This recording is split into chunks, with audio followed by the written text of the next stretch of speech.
Kinshasa na biso réalité ya banaki réalité ya banaki réalité ya banaki no buyukite bukuyoka kaka Kinshasa na biso kin eleki partout KNB Kinshasa na biso kin eleki partout Kinshasa eleki partout mikolo neza bino pardon Jima sala yolo karatakate ya on a bien yo Jima mukende umela KNB kin eleki partout rien à dire toi na terre envié parce que kin eleki partout et losako liboso ambongo mosanto azate Céline Don Kardasha isongolo bisous bye bana kin ke bana jako zape so kuta nango KNB Telema qui chasse l'équipe partout Jimmy Mukendi umela KNB ko zape te so kuta nango check ovandi. Bon week-end, abino nyonso balanzi ya magazine Kinshasa na biso oyezo lembate comme abino ba vraie réalité ya ville à Kinshasa. Interdiction de tous les voyages de Kinshasa vers les provinces et des provinces vers Kinshasa afin de permettre le confinement de la ville de Kinshasa, foyer de la pandémie. Ceci implique l'interdiction de tous les vols des passagers dans les deux sens, Kinshasa province, à l'exception des avions transportant du fret et dont les équipages seront soumis à un contrôle d'usage strict au départ comme à l'arrivée. L'interdiction de tous les mouvements migratoires par le transport en commun, des bus, camions et autres véhicules de l'intérieur vers Kinshasa et de Kinshasa vers l'intérieur. Des barrières doivent être érigées par les gouverneurs et les équipages devront se soumettre au contrôle de rigueur en matière de coronavirus. L'interdiction de tous les transports fluviaux des passagers de Kinshasa vers les provinces et vice-versa. Seuls les bateaux et les embarcations transportant les marchandises avec équipage et convoyeurs seront autorisés. La fermeture de toutes les frontières du pays aux passagers et à toute personne, sauf pour les camions, navires et avions cargo avec fret. L'obligation pour le gouverneur de la ville-province de Kinshasa d'instruire tous les bourgmestres de chaque commune de la ville d'éviter tout attroupement et de placer plusieurs points de lavage des mains avec désinfectant ou savon, surtout dans des agglomérations à grande affluence où le manque d'eau et d'électricité est quasi permanent. Ici, j'instruis le gouvernement de trouver les moyens de ravitailler ces quartiers pour assurer l'hygiène. En même temps, il faudra multiplier les points de lavage des mains à l'aéroport international de Njili et appuyer les équipes de la RVA et de la DGM pour que nul n'échappe au contrôle d'hygiène.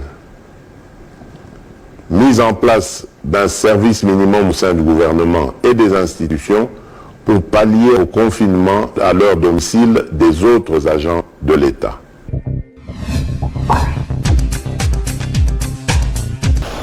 Fongolisi ya mokolo lelo na Mike Mukebai o azalaki libéré na prison centrale ya Makala mokolo ya lobby vendredi 3 avril.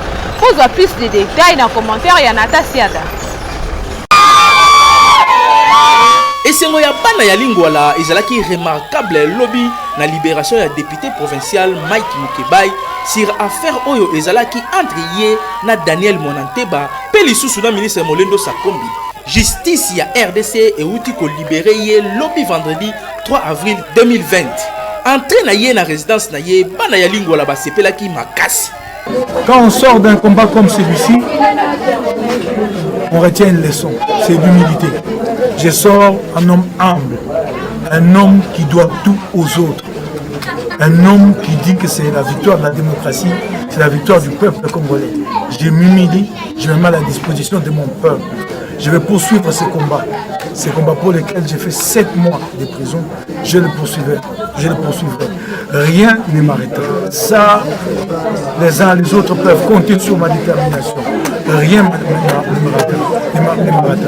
ne m'arrêtera. Pendant que j'étais en prison, j'ai entendu des gens dénoncer tel ou tel autre. Comme quoi que c'était des mains noires qui étaient derrière l'affaire Mike Mukebai. Je n'ai des dents contre personne. Je menais un combat pour des valeurs. Il s'est fait que j'ai eu aussi des impairs. Si j'ai eu des impairs, je m'en excuse. Je suis un homme, je ne suis pas parfait. Je ne veux pas ici parler que de ce que les autres ont fait. Je dois parler aussi de moi. Si j'ai eu des impairs par moment, c'est vrai, normal. C'est peut-être un tempérament, des Mukebai sanguin, chaud. Je m'en excuse. Je n'ai des dents contre personne. Je n'en veux à personne. Je ne serai pas là à mettre le nom de tel ou tel en avant ou, à la limite, me dire que je suis sorti avec une idée revancharde pour qu'un jour je me venge contre tel ou tel autre. Non. Il s'agit d'un combat pour le bien du Congo et je vais le poursuivre. Je remercie infiniment la presse dans son ensemble. Elle m'a beaucoup soutenu. Beaucoup. Honorable Mike Mukebai azali libre pe akozongela musala na ye na assemblée provinciale pona ko continuer kolobela bana ya lingwa la pe Kinshasa mobimba kitoko.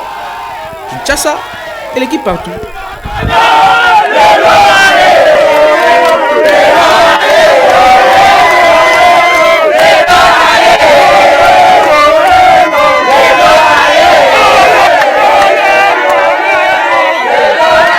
Évolution ya coronavirus na monde pe a na RDC en particulier na Natasiata. Coronavirus ezo continuer ko gagner terrain na République démocratique du Congo wuta et kota na mboka le 10 mars 2020 eleki. Lobi na pokwa République démocratique du Congo est totalisé 148 cas confirmés, 16 décès, et 4 personnes kakande baza guéri, na 62 personnes bazo répondre bien à traitement na bango, pe situation de santé na bango, eza ko promettre. 14 nouveaux cas ezalaki confirmés lobby, 11 cas ezali local, 10 ya Kinshasa, 3 ezali importé, pe moko ezali ya Kwilu na Idiofa. La conférence de presse conjointe Moko et Salamaki lobby vendredi 3 avril entre Dr Jean-Jacques Muyembe na ambassadeur ya États-Unis sur coronavirus. Pena kati masolo ebetamaki ya kosunga République démocratique du Congo. Ambassadeur ya États-Unis Mike Hammer a lobby que États-Unis azo financé RDC pour lutter contre coronavirus.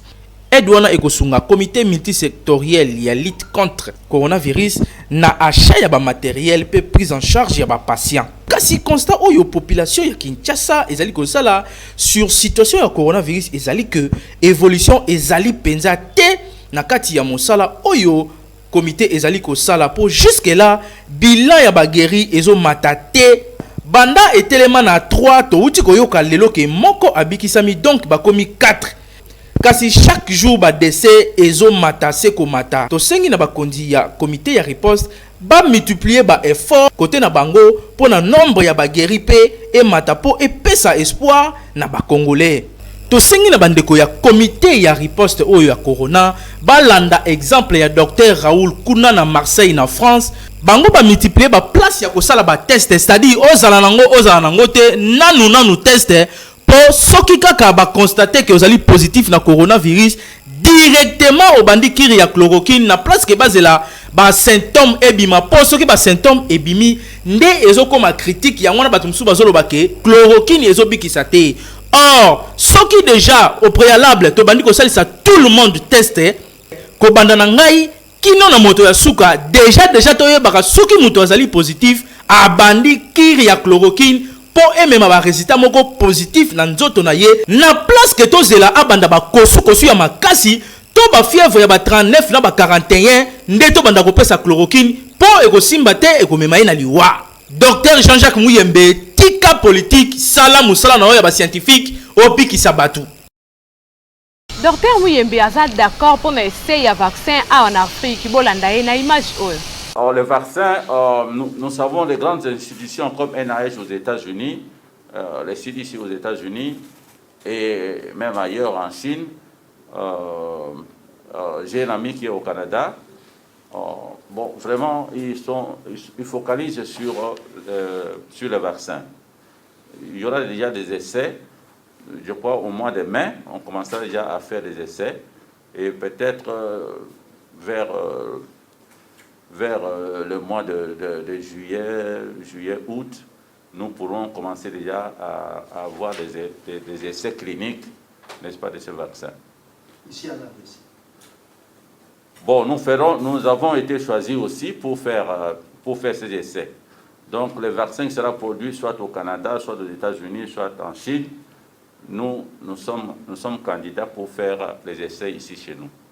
Après avoir causé d'accord dans l'essai à vaccin à Covid-19 en Afrique, Dr Muyembe qui peut expliquer vraiment bien à les Congolais sur le message à Lansaki. Chers compatriotes, je viens d'apprendre qu'une vidéo circule dans les médias sociaux et je l'ai moi-même visionnée.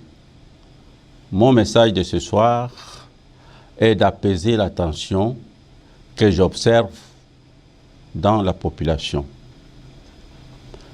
Mon intention en parlant du vaccin Covid-19 n'était pas d'affirmer que nous allons commencer la vaccination en RDC sans qu'il soit testé auparavant en Amérique et ailleurs. Des essais de vaccination ont déjà commencé dans ces pays, notamment les États-Unis et en Chine. Par ailleurs, nous savons toujours que les vaccins contre la polio, la rougeole, les tétanos et tant d'autres que nous utilisons aujourd'hui ont été d'abord testés en Belgique, en France et aux États-Unis avant d'être introduits ici chez nous en Afrique.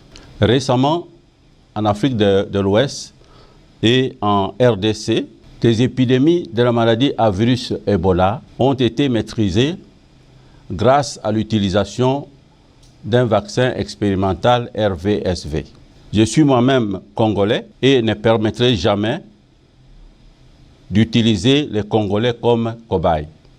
Pour l'instant, nous nous focalisons à maîtriser la pandémie du Covid dans notre pays. Le plus important pour le moment est d'observer les gestes barrières et les mesures d'hygiène pour lutter contre la pandémie du Covid-19. Ensemble, nous allons vaincre le Covid-19 en RDC. Les Congolais bazangaki malobati à réagir par rapport à message de Dr Muyembe sur vaccin à Nakati Afrique bolanda bango na micro ya Hervé Zaka na Myriam Mankala.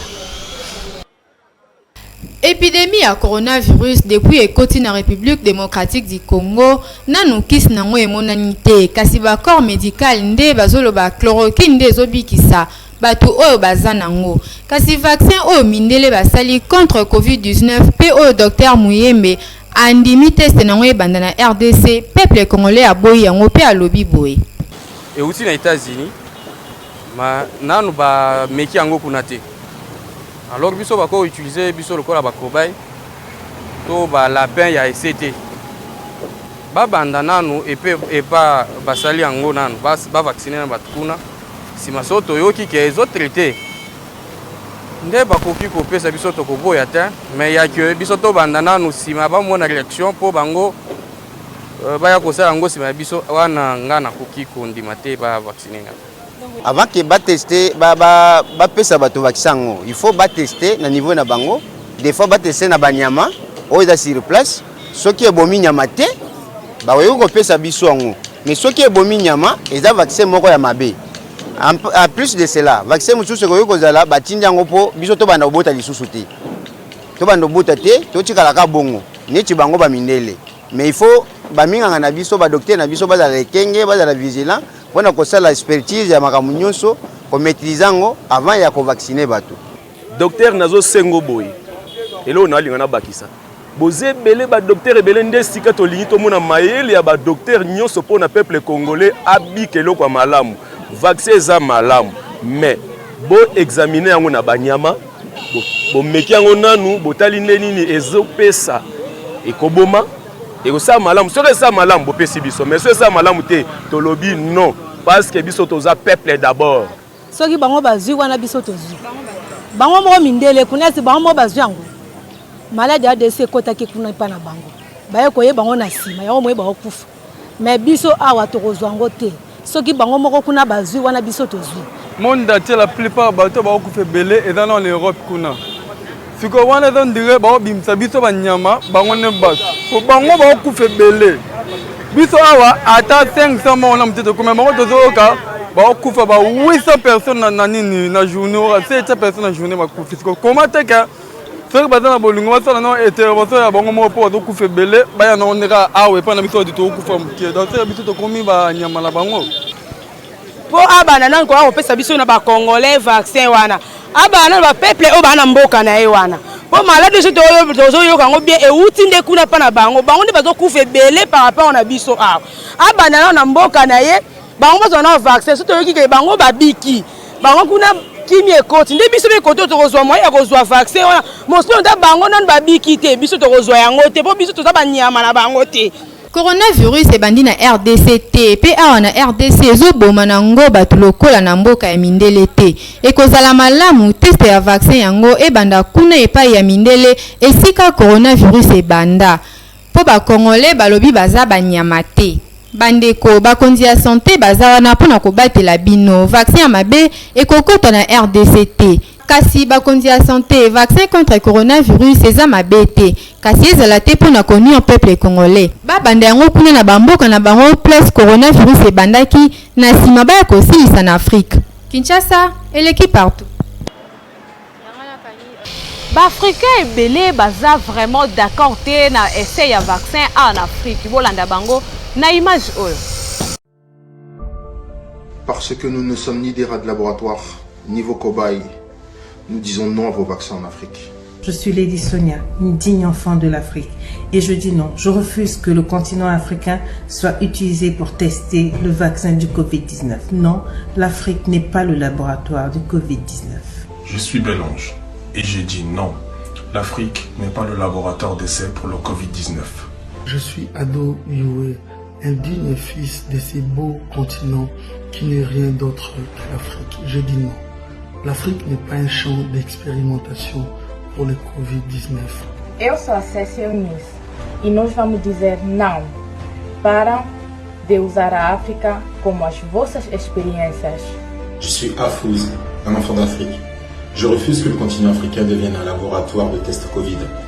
Je suis Marley Yalala et j'ai dit non. Je refuse que le continent africain soit utilisé pour tester les vaccins du Covid-19. Mein Name ist Lies und auch ich bin absolut gegen den Versuch des Impfstoffes Covid-19 in meinem Kontinent Afrika.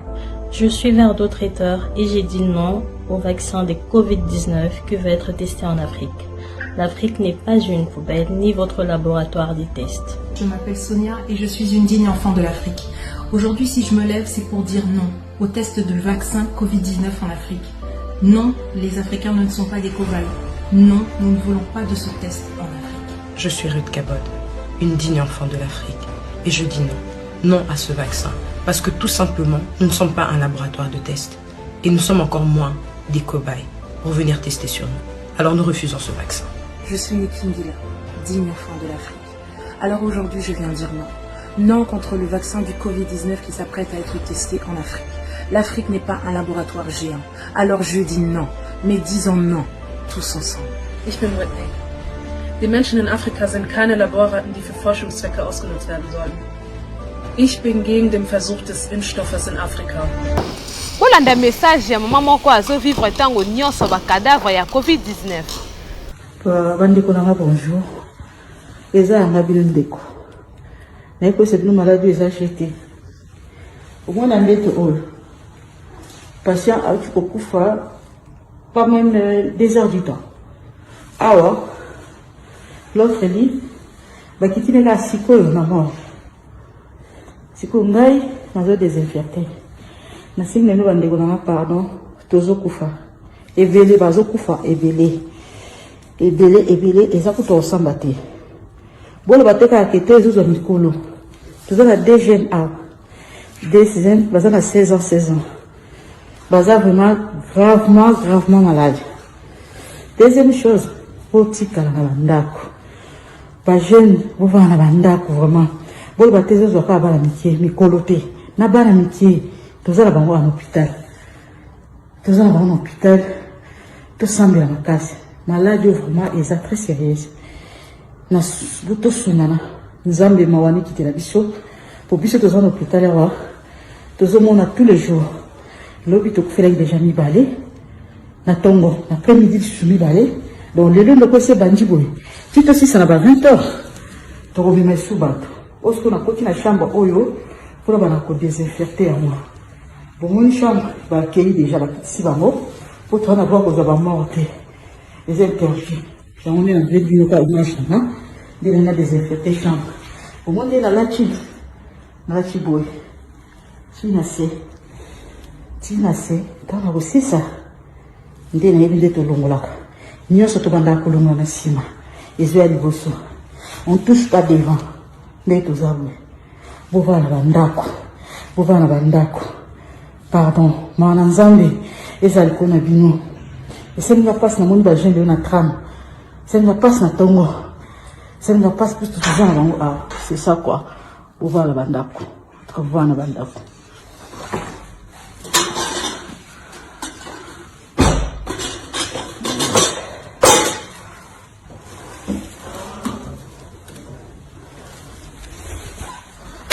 En plus, ça va plus oiseaux pour faire, oiseaux pour la volonté. Bazu yokapa, balaki sur tenu on a la lati. Non tenu on a la lati. Yango on la tayo. Bazu les jette, la tu on a c'est. Tu pars comme ça. On lui touche pas. Tout ce qui t'appartient, on lui jette. Dès le moment où on a vidé chambre, on a jeté tout. Babilamba la bango, bilok na bango. Nyoso na boki. Bande koto mi batila, wana bandako. Soza ni loko salate, achète toi. T'as la TV, ça n'a pas de souci. C'est un moment ensemble, la bande de coupés, dans la situation où tous en avons à Mawanez Alco, n'a pas abikisa, abatela, pardon, bande de Kunama. Ils sont sérieuses. À plus.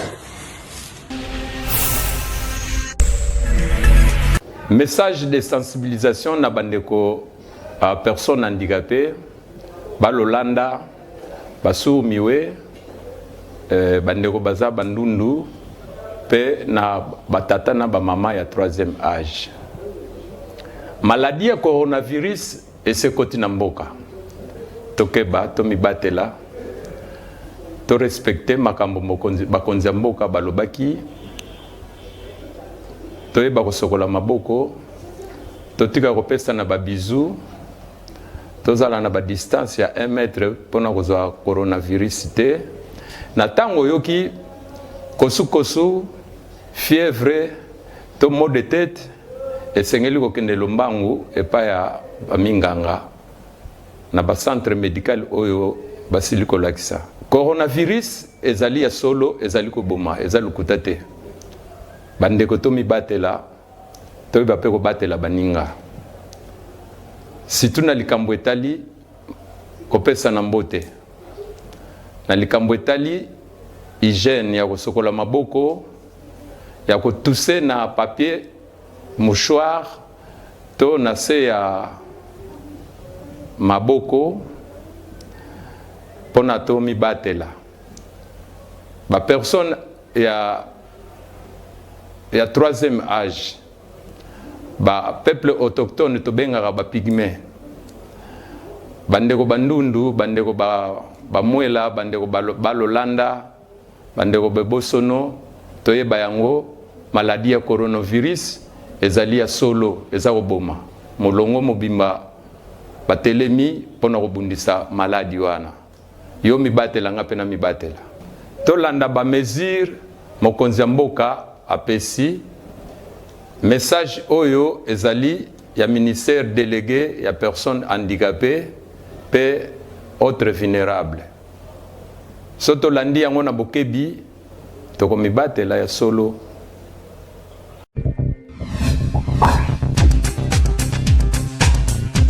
Coordonnateur ya magazine KNB Jimmy Mukendi atiki espace gratuit na mutu nyonso o aza na message ya sensibilisation pour na lutter contre coronavirus. Bandeko na ngai ya Kinshasa, bandeko na ngai ya République démocratique du Congo, boyebi que l'heure est grave, mboka na biso ezali na souci, tozali na problème o ekweli biso à travers le monde entier, likambo oyo ya coronavirus. Ndeko congolais respecter ba consigne nyonso epesami na bakondi.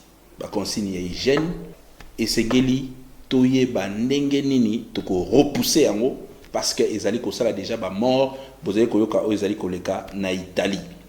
Yango na biso en tant que ba leader d'opinion, biso en tant que ba serviteur na bino ou tout serveur bino à travers ba média na casquette nanga ya coordonnateur ya magazine Kinshasa na biso na ko annoncer bino boye. Bato nyonso tope ba autorité nyonso oyo bazali na message lié na coronavirus pour la sensibilisation, c'est-à-dire bozala une association, bozala structure, bozala individu, message na yo oyo ezali ko kende na sens ya ko sensibiliser bandeko, na sens ya ko appuyer riposte oyo tozali ko sala awa na magazine na bino KNB ekoleka gratuitement. KNB magazine na bino Kinshasa na biso et ko continuer ko servir bino ndenge elongo bani boyebi ke bolandaka biso chaque jour à partir de 18h30 na Show TV, à partir de 19h30 à PIC TV et puis à partir de 20h30 na Baraka TV.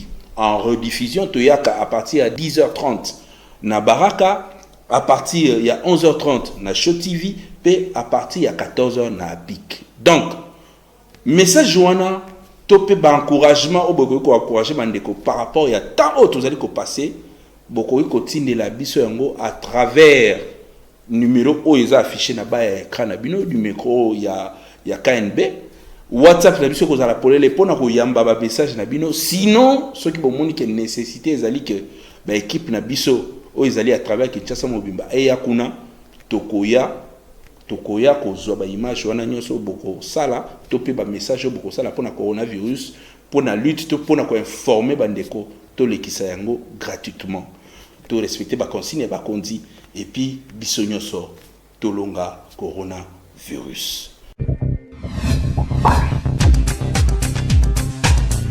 Beltesco na cadre ya kosunga population asali biso le Africa Joyce ezote kama partout na ville ya Kinshasa. Tango yangoyo likamuna tango na yango oyo ezali tango ya miliki Africa Joyce miliki ya solo oyo tondi ba vitamine ekolisaka bana kitoko pe pesaka bango mayele yangoyo miliki Africa Joyce yokelengi miliki kitoko babengi le Africa Joyce ezali miliki mabele ya ngombe ya solo on a français babengi le animal. Nous avons que miliki oyo Africa Joyce ezali miliki ya mboka ba miliki ezala mwana muke papa mama mukolo asingami la miliki oyo eza na qualité ya kitoko. Totika baje totika bimela miliki Africa Joyce yango nde ebongi na bana ba jeune ba papa ba mama na ba personne ya 3e âge miliki Africa Joyce. Merci Beltexco. Merci Beltexco. Merci la bino bozala qui tellement ebele ya kolanda édition mokolelo ekomi nango na suka kasi soki bosepe édition mokolelo tika topesa merci na équipe technique mobimba ya magazine Kinshasa na biso na Hervé Zaka ozaki na sima caméra pe na tasiata na réalisation kasi bobosa na rendez-vous mon côté ya ko s'abonner massivement na chaîne YouTube Kinshasa na biso Kinshasa oyo et l'équipe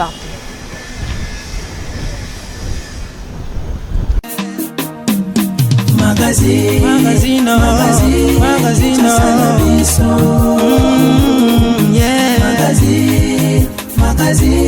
Kinshasa na biso réalité ya banaki réalité ya banaki no